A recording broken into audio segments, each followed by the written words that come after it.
The very fact that you are here at all to listen to this sort of thing indicates, as all philosophy indicates, that there is some unrest.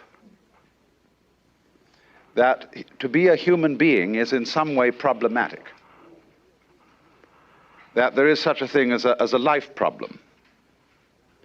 And different people have different ways of expressing it. But there is the reality of what is called in Buddhism dukkha, a very comprehensive word, generally translated suffering, but which might more accurately be called chronic frustration. And I first of all want to try and identify what this human problem is. And we start out from the fact that most of us have a puzzle with ourselves. Not so much with other people, but oneself. Lots of people say that they do various things, like go to the movies, or get absorbed in work, or read novels, in order to forget themselves. It's very commonly said, I want to get away from myself. And when we are left alone with ourselves, in silence, and there is no distraction, civilized people, whether they belong to the Eastern cultures or the Western cultures, tend to feel uncomfortable. This is especially true of Americans, who like to live in an environment of constant noise and to keep their minds busy. What is so much the matter with oneself that you can't stand it? Well, first of all, we don't know what it is. Yourself is the most difficult thing to get a look at. Because in just the same way that you cannot bite your own teeth, that you cannot look straight into your eyes without the aid of a mirror,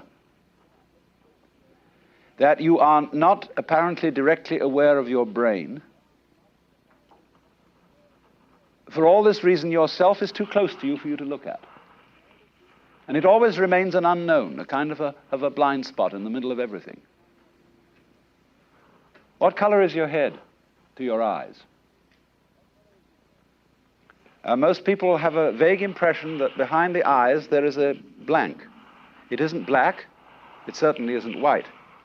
And you can turn around for all you're worth and never see it. What is behind the eyes? We don't know.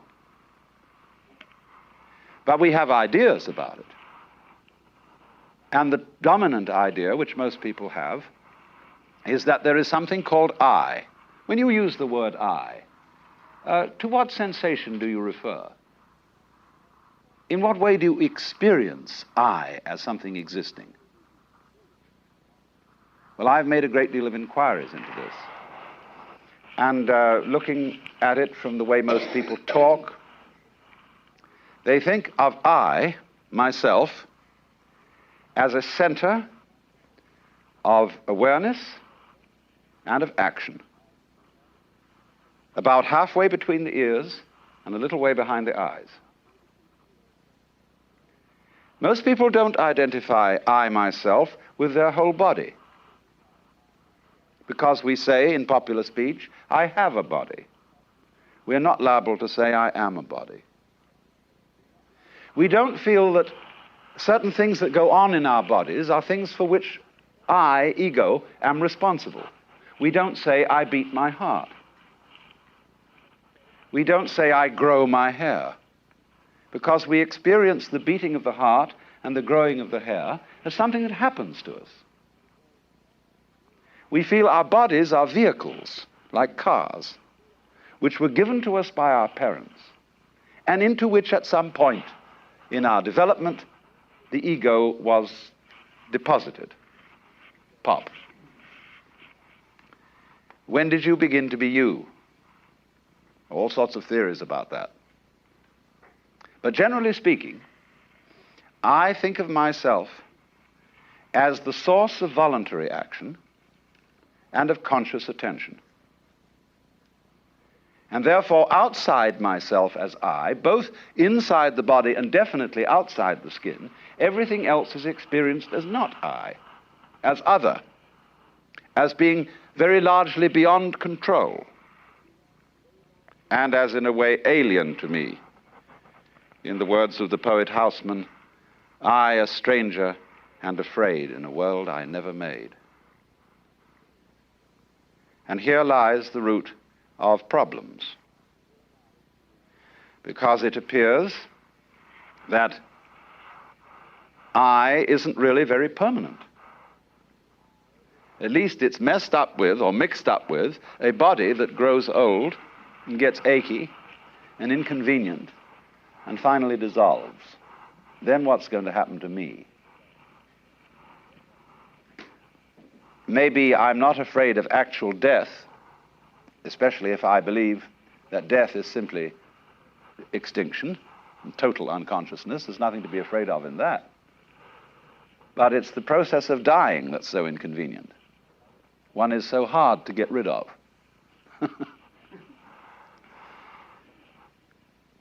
And so why? I mean, why am I trapped in this situation? I didn't ask to come here. We say in popular speech, I came into this world. We experience this world as other than ourselves in the sense that we say, you confront reality out there. You must face facts out there. And facts are always, of course, hard facts. Nobody ever talks about soft facts, but there are lots of them.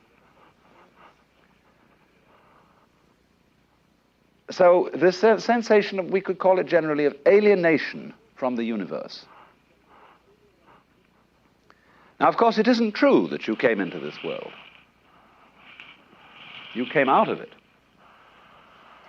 as leaves come out of a tree, as a baby comes out of the womb.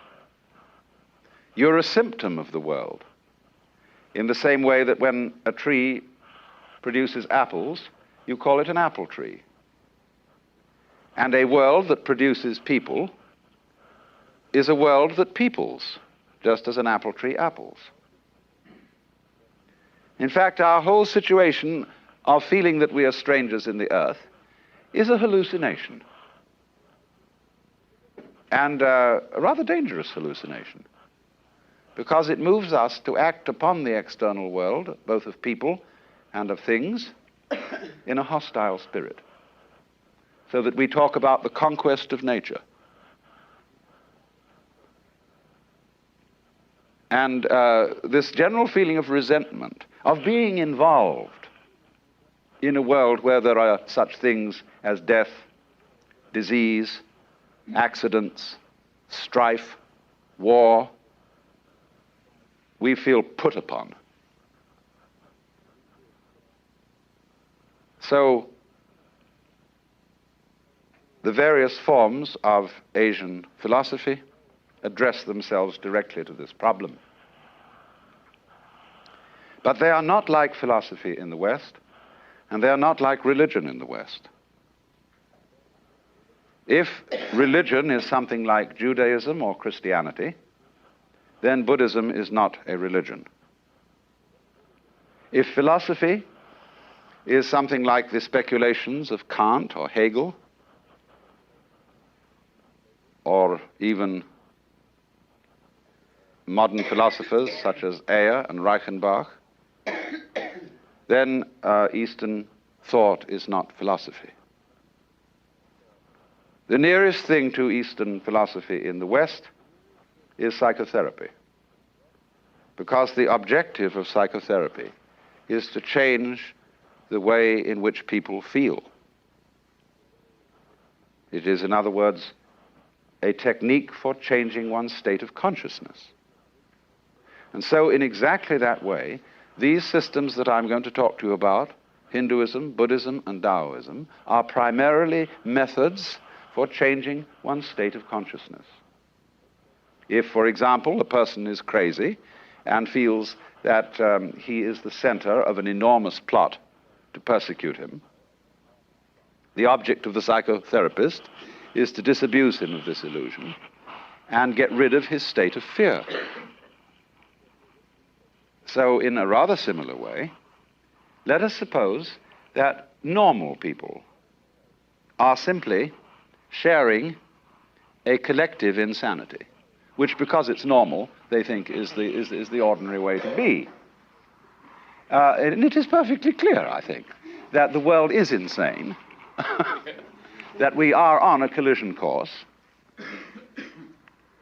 and that therefore there is something to be said for the idea that the normal person's state of consciousness might do with a change, especially if it's a hallucination, and especially if the way we feel our own existence is in flat contradiction to the way our existence would be described by a scientist, such as a biologist, or an ecologist, or a physicist.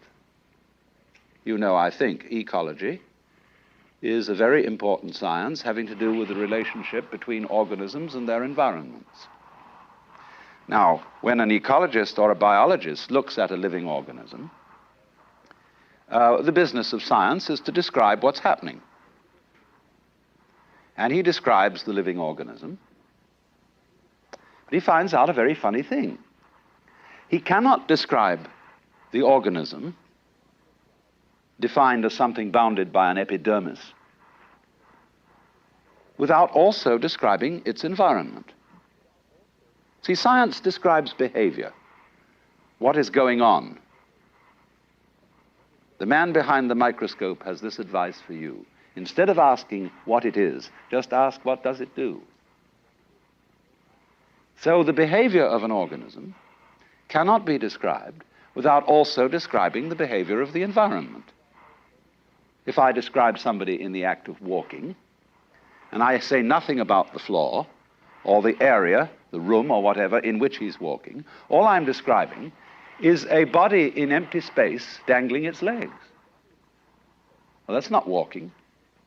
To describe walking, I have to describe the other behaviors or processes going on around the organism. Well, what does that tell me when I find that out?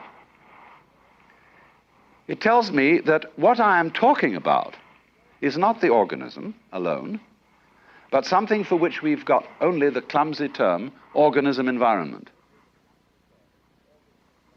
Because you see, that's what you are. Imagine, how could you feel the existence of yourself unless at the same time you felt something other? How could you espy any kind of figure, shape, form, unless at the same time you saw its background? Supposing the outlines of my body were coterminous with your whole field of vision, you wouldn't see me. You'd see the microphone, the neck tie, or pattern on the shirt.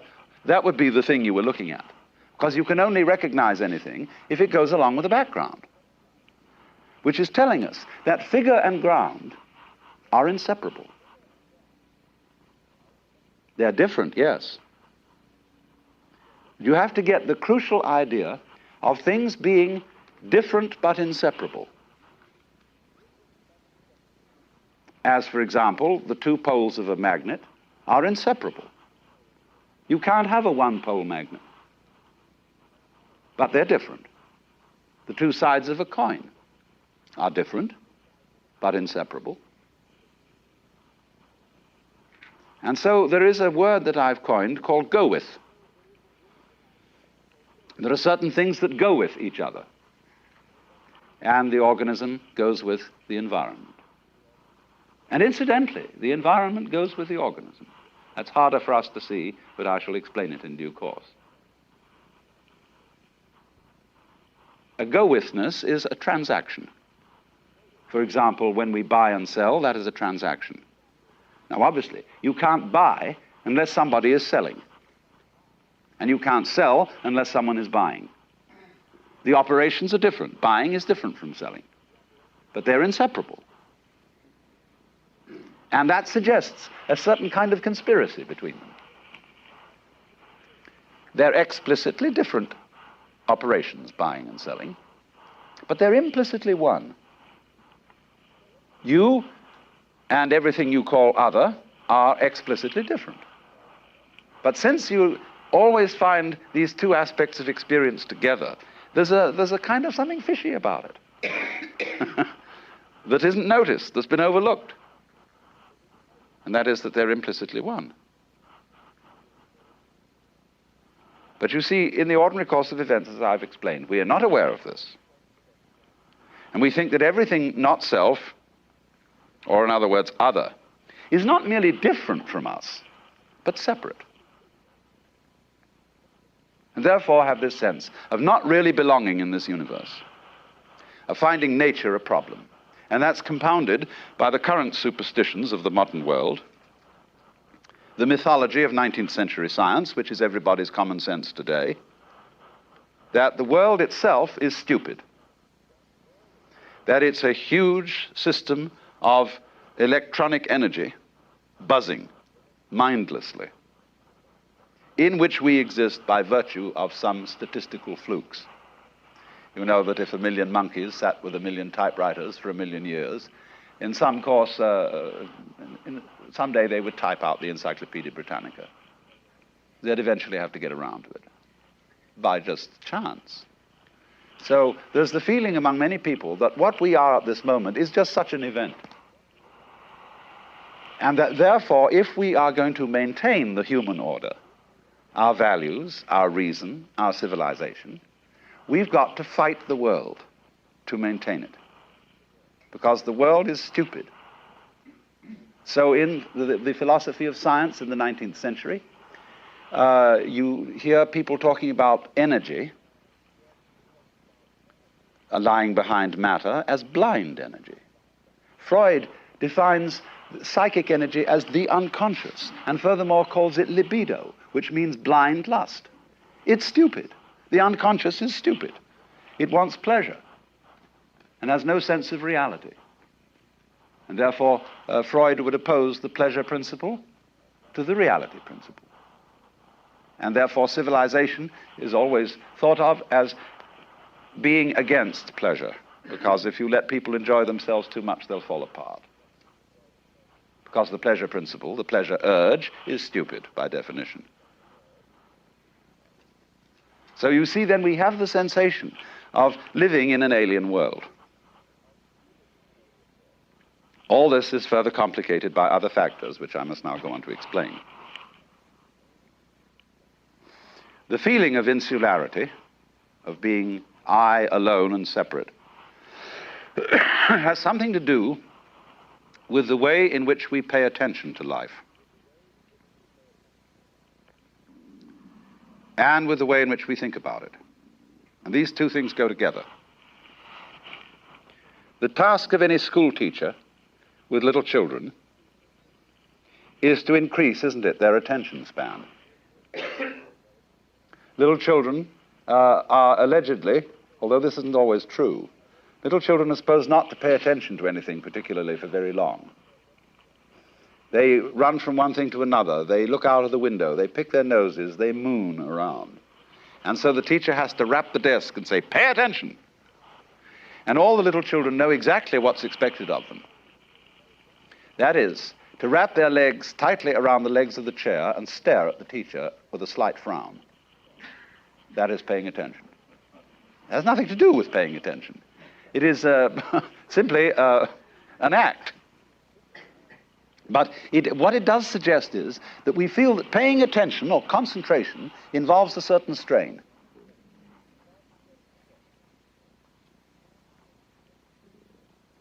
And actually it has nothing to do with it.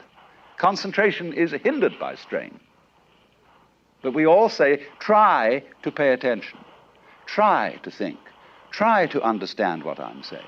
You don't have to. Your brain will do it for you beautifully if you just give it a chance. Your brain isn't a muscle. You need effort, yes, to lift something heavy. But you don't have to make an effort to think a complicated thought. If you do, the effort will get in the way of the thinking.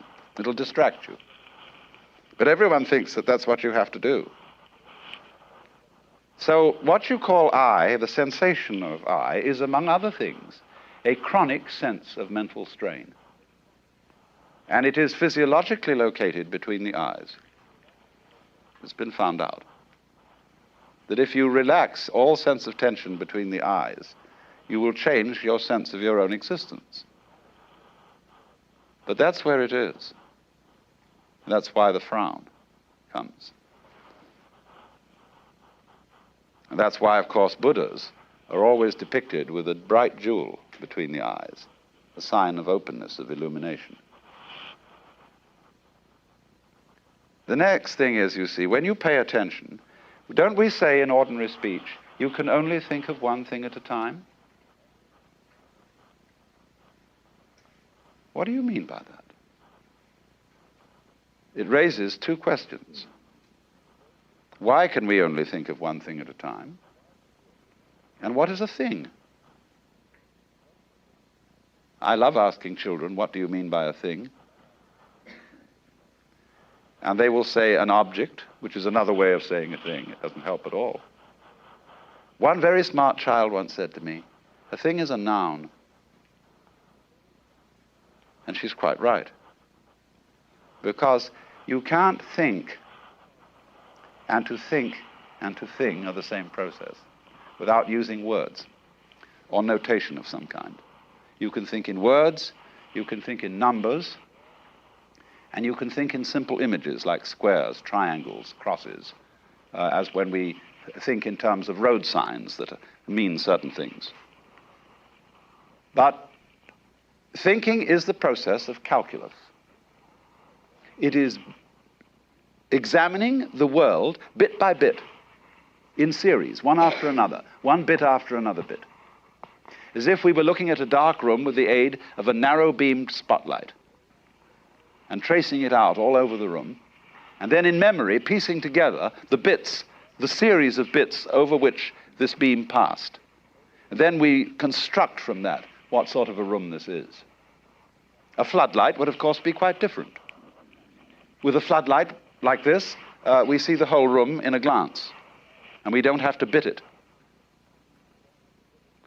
But we see, actually, an enormous amount of things of which we never pay attention to. For example, if someone were to say about a particular woman at this gathering, was Mrs. So-and-so there this morning? I say, yes, she was there. She sat opposite me. What was she wearing? Well, I tell you, I have no idea. I saw it, but I didn't notice it. Why didn't I notice it? Because I wasn't interested. I might have been interested in her face, but I wasn't interested in what she was wearing. Therefore, I had no notation for it because it wasn't noteworthy. Now, you see then, when we use notation, what we do is we pay attention to those features of the environment which we have been taught to regard as significant, important. And then we stick a label on them. And that label is a word, a symbol of some kind, or a number. And in this way, we fragment the world into bits, called things, or events. Things are represented by noun labels, and events are represented by verb labels.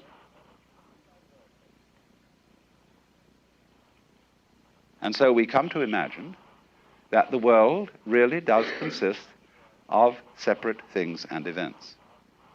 And it doesn't. And that's a very difficult idea for people to grasp.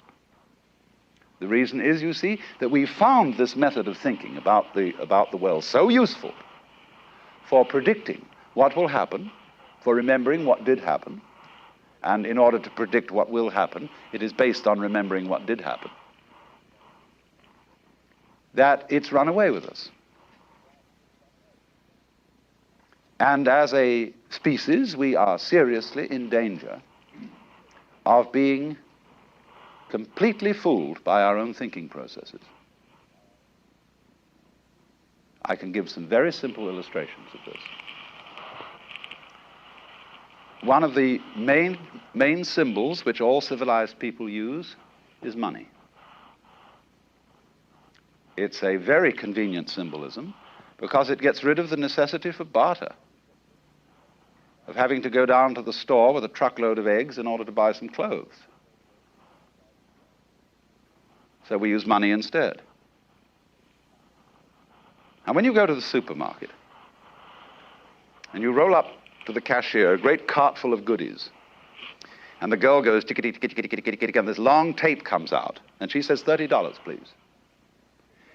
Most housewives feel slightly depressed at parting with $30. Whereas they've got the real wealth in the cart. That's what you got. You got rid of some paper. But you've got edible goodies in the cart. Something's wrong with you. And we are witnessing right now a major crisis economically because of a stupid thing called gold, which has some use for filling teeth and making jewelry. But when hoarded in vast vaults and fortresses, it is completely useless, doing nothing. But the superstition, you see, that gold is wealth, or that money is wealth, is the confusion of the symbol with the reality. Take it far enough and people will start eating menus instead of dinners. And as a matter of fact, are so doing. Our bread, for example, the bread we eat in the ordinary way that you buy in the ordinary grocery, is symbolic bread. It is it is nothing but squishy styrofoam injected with allegedly nutritive chemicals.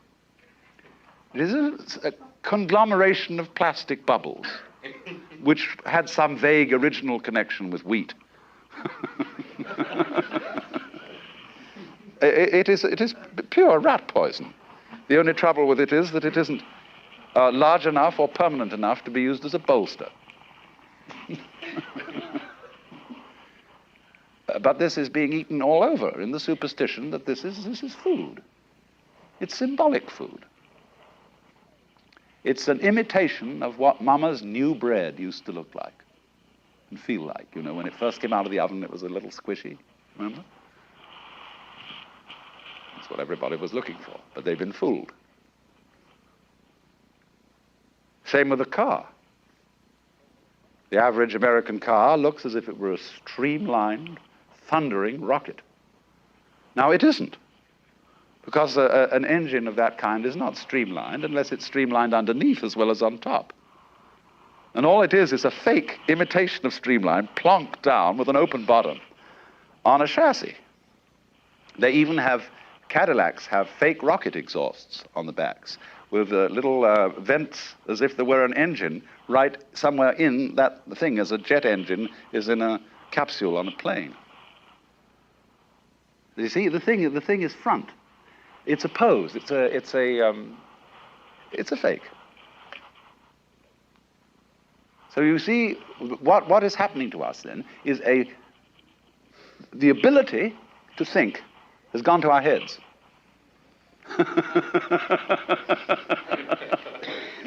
And we have to go out of our minds to come to our senses. It's like, this has happened in the past, in the course of evolution. There was a prehistoric animal called a titanotheres, which was a sort of forebear of the rhinoceros. And it had a nose horn, which was, of course, a very useful weapon. But this thing kept developing the nose horn because it was so useful, until it got bigger and bigger and bigger. And at last the creature couldn't hold its head up, and it became extinct. Too much of a good thing. The dinosaurs became too big. They found bigness was an advantage over other animals, but they overdid it until they had to have one brain in the head and another in the rump. So that some caveman, you know, has a pet dinosaur, and when he goes to bed at night, he takes his club and bangs it on the tail, and it screams in time to wake him up in the morning. So it became extinct. So the human being can become extinct through overdoing his head, by thinking too much. Now you see, when we think, as I pointed out, we equate some kind of symbol with what we call a separate event in the world. The symbols are separate from each other, but the things are not. This world is a great wiggly affair. Clouds are wiggly. Waters are wiggly. Plants are wiggly. Mountains are wiggly. People are wiggly. But people are always trying to straighten things out. Look, you see, we live in a rectangular boxes, all kinds. Look at the bookshelf, see? Everything's straightened out. So wherever you look around nature and you find things all being straightened out, you know people have been around. They're always trying to put things in boxes. Because boxes are classifiers, pigeonholes. Words are labels on boxes. But the real world is wiggly, wiggly, wiggly. Now, when you have a wiggly system like a cloud, how much wiggle is a wiggle? Well, you have to draw the line somewhere. And so people come to sorts of agreements about how much of a wiggle is a wiggle, that is to say, a thing. One wiggle. And always reduce any one wiggle into sub-wiggles. Or see it as a subordinate wiggle and a bigger wiggle. But there's no real fixed rule about it. Where does your head end and your neck begin? Oh, vaguely around here somewhere, but there's nothing really precise. Your head is very different from your feet. They don't look the same at all. But you don't find, in the normal course of events, heads running around without feet, or certainly feet running around without heads. They go together. And as your head and your feet go together, so do you as an organism and your physical environment. Bees and flowers, for example, look very different. But they are one organism. Because there's no bees without flowers, no flowers without bees. The flower opens itself and distributes perfume into the air. The bee, but it's rooted to the ground. The bee is independent and buzzes. But the thing is really a flower bee. That's what's going on. Just in the same way as inside you, your organs look very different from each other. The brain is very different from the stomach. But they're inseparable.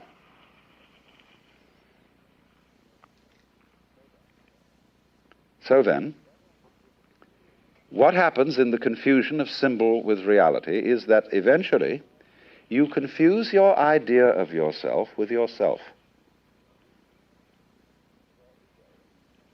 Your ego, what you mean by I in the ordinary way, is your conception of yourself. It is, as it were, the symbol for your actual living organism. And the one is not the other. And they belong to quite different orders of reality. The organism, as what I will for the moment call a physical reality, is of course a process. It is an energy system. It can do something.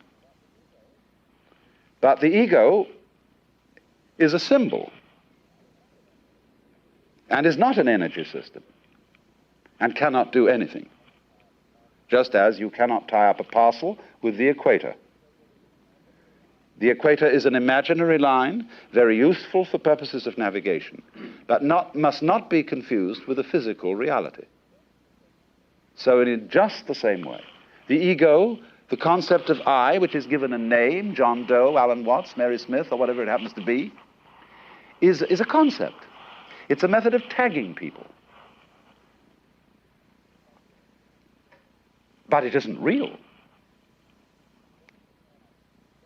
Just as you cannot strangle someone with your telephone number. But it doesn't deny the usefulness of a telephone number. Now, how do you get this? How does it arise in anybody's individual life? I've traced the arising of it from the point of view of civilization as a whole, pointing out that when man developed symbolic systems, and they worked so well for him that he began to confuse the symbols with the reality. But now what about in one's personal life? Well, you see, when you're a little child, all your society around you, your parents, your teachers, your peers, are telling you who you are. It's very important to tag people. We get disconcerted by a person who doesn't have a tag. If I can't make out whether you're a Republican or a Democrat, why, you must be a communist. I feel safe with you if I know you're a Republican or a Democrat. Then I know what you're going to think about almost anything. You know, you can always tell. Somebody says, well, I'm a bircher, or I'm a communist, or whatever he says. You can predict what he will think about almost any subject. That means he's stupid. Because anybody whose thinking is completely predictable is unintelligent. Because unadaptable to surprising situations. He won't know what to do about that. It doesn't say in the book what I'm supposed to think about that. Party line doesn't tell me. But we like to have people safely labeled in that way. And so it isn't only matters of political difference, but also religious, and also character types. We've read novels for so long that we believe characters should be consistent. There always are in novels, except in the new anti-novels. So that people aren't consistent at all. But they're supposed to be. And they're made to feel guilty if they're not. So what you learn to do in your education is to act a social role that is acceptable. You have several to choose from. I mean, with men, you can be the strong, silent type. You can be the intellectual, studious type. You can be the clown type. You can be a standard drunk. There are all sorts of more or less predictable roles that you can act in life and that you will get away with. So when, as a child, you one day met a child that you admired very much and you came home imitating that child's mannerisms, you bugged your mother because she didn't know who you were. Said, Johnny, that's not you, that's Peter. And made you feel guilty about that. But then you see what they do to you. I've just explained the system of social brainwashing. They say, now you, Johnny, are a person. A real person. At least you've got to try to be. And that means that you're a free agent. You're responsible. And you can be praised for the good things you do and blamed for the bad things you do. Because you're independent, you're free, you're separate.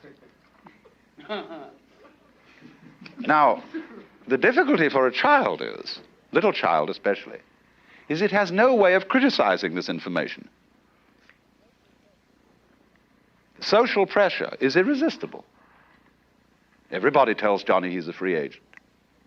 So he believes he is. Why? Because he can't help it. See the paradox? He is compelled to be free. Then he's further told, now, we want free conduct out of you. We want you to love us. Not, of course, because we say so, but because you really want to. In other words, you are required to behave in such a way that will be acceptable only if you do it voluntarily. Now, no wonder everybody feels mixed up. Because we spend the rest of our lives trying to resolve that paradox. Well, there's the root of the matter, you see. That we have this confusion between our symbolic personality, on the one hand, and our living organism on the other. And it's the living organism that's real. We need to take a closer look at that, too. What sort of reality is that? Well, it's not what we think it is. It isn't a sort of a thing, it's a process. It would be better described by a verb than a noun. A body is a bodying. It's like a whirlpool in a stream. You can go every day and see the whirlpool is there in the same place. But no water stays in it. Because the whirlpool is a behavior. It's a dance. And you recognize it from day to day because it's the same dance from day to day, the same pattern. And you recognize a person from day to day because it's doing the same sort of dance.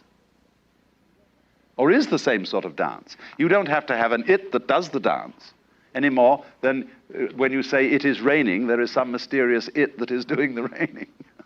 The raining is raining, you see. So everybody is a dancing pattern in a stream of vegetables, beefsteak, milk, water, air, cosmic rays, heaven only knows what.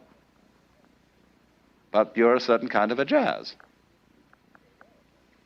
And if you were aware of that, if you came to realize that your organism is you, you would make another startling discovery that your organism knows all the time, which is that it's one process with the rest of the world.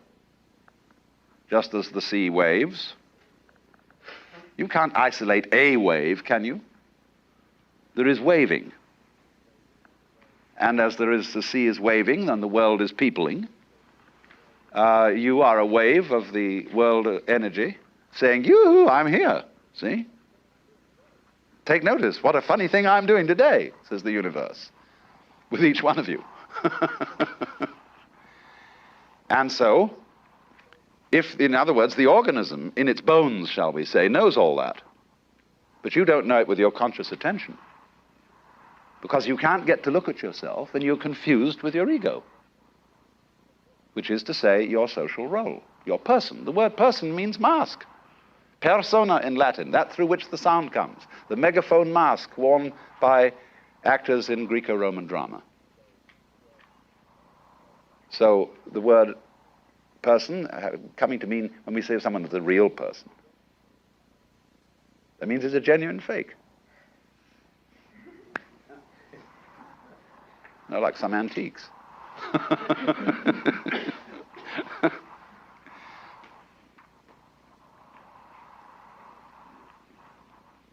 So it is then, as a result of this way, of this fragmented, broken up, bitty way of thinking about the world, that we feel disconnected, cut off, isolated. And therefore, since we cannot see the self directly, or experience it directly, as an object out there, we put all sorts of superstitions onto it. It's like people thinking about death. You can't imagine death.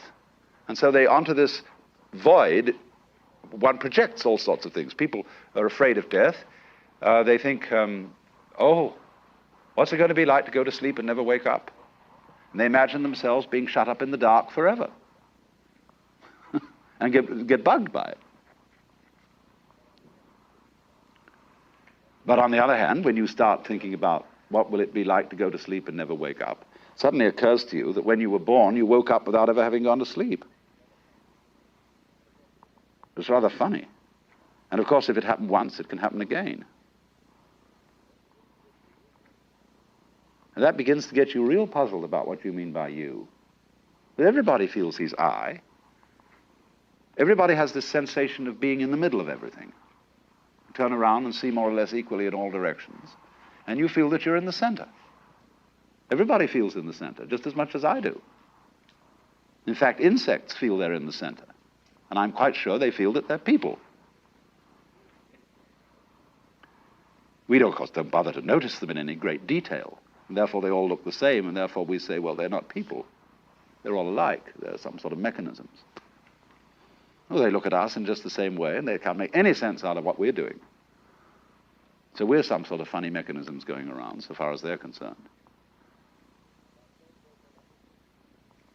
But so there's a lot of mystery hidden in this self that we have.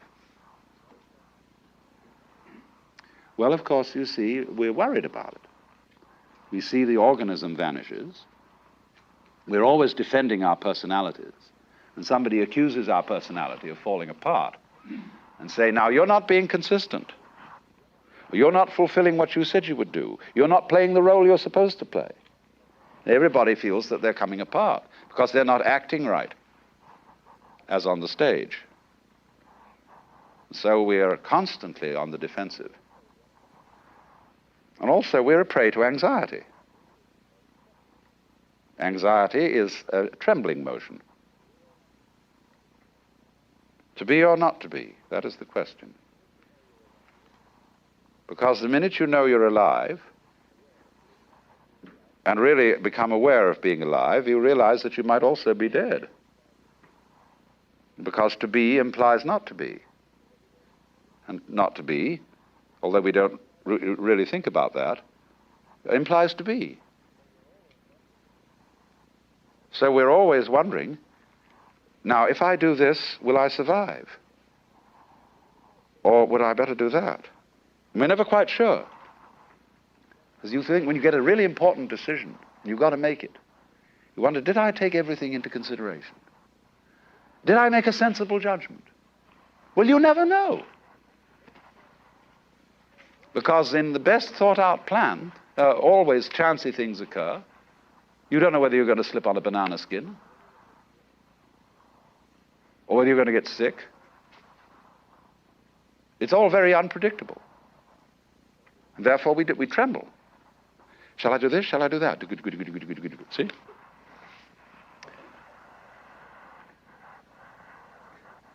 Now, when it occurs to us, of course, it doesn't in the ordinary way, that there is no choice between to be and not to be. Just as there's no choice between front and back. Space implies solid just as much as solid implies space. But conscious attention ignores that. It suffers from ignorance. We notice the figure and ignore the background. We notice the solid and ignore the space.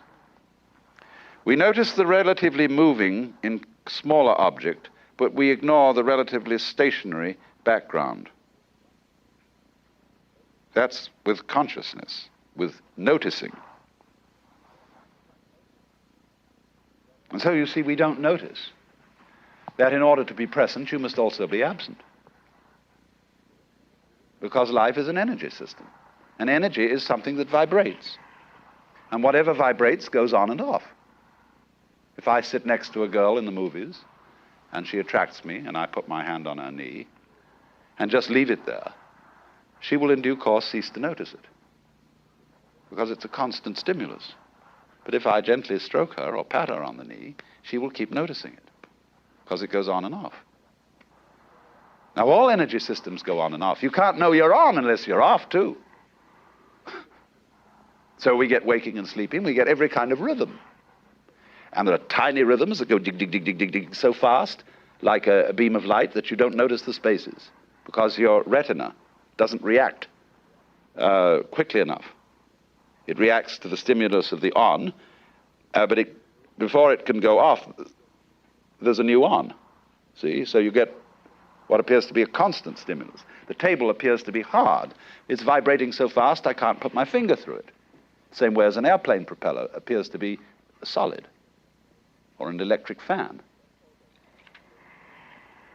But it's all going on and off. Now, there are these very fast vibrations of on and off, and there are very slow ones, like life and death.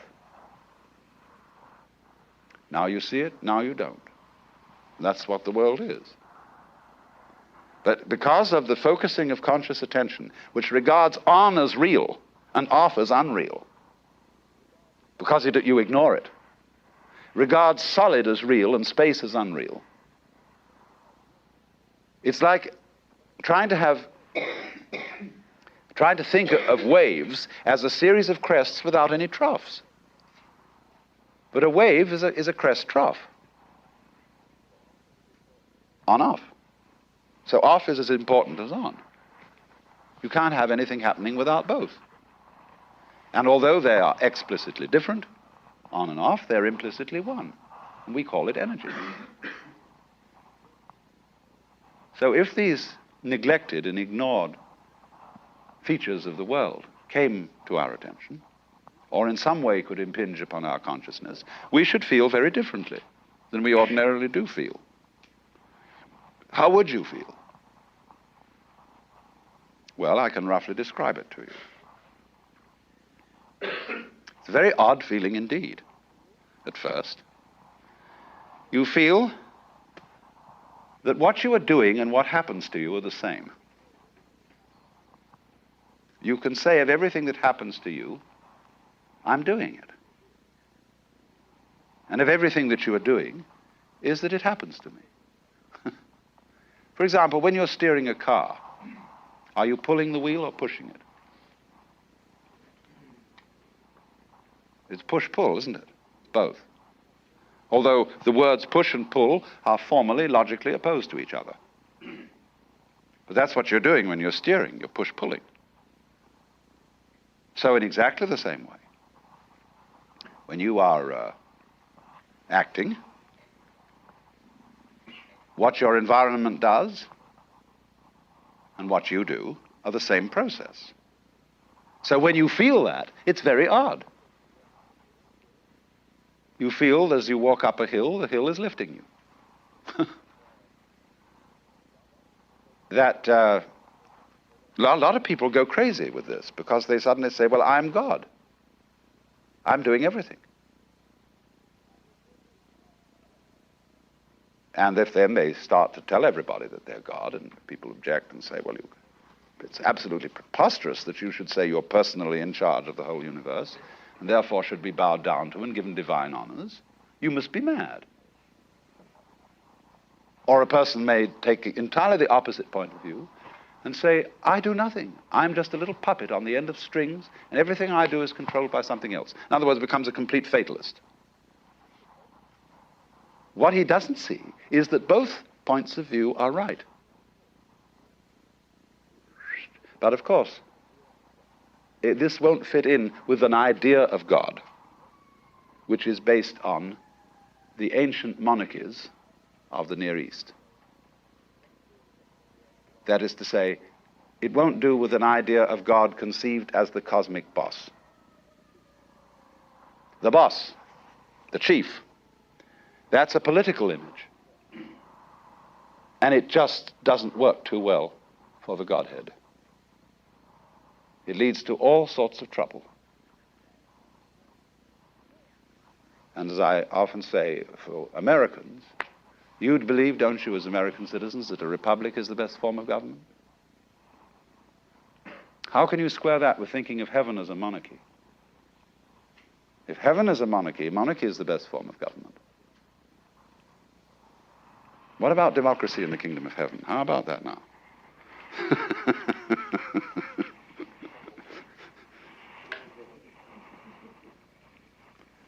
So, you have to conceive God in accordance with some different kind of image. Or maybe, wait a moment, maybe we shouldn't do that at all. Images of God are idolatry, aren't they? There are no image. Because every image is an idol, and idols that are made of imagination and thought are much more dangerous than idols made of wood or stone. Nobody takes a wooden idol seriously. You merely regard it as a symbol, and it's such an obvious symbol. But a concept, that seems so spiritual, so abstract. But it's the most dangerous kind of idol, as we shall see when we come to the study of Buddhism, how it gets rid of all the conceptual idols.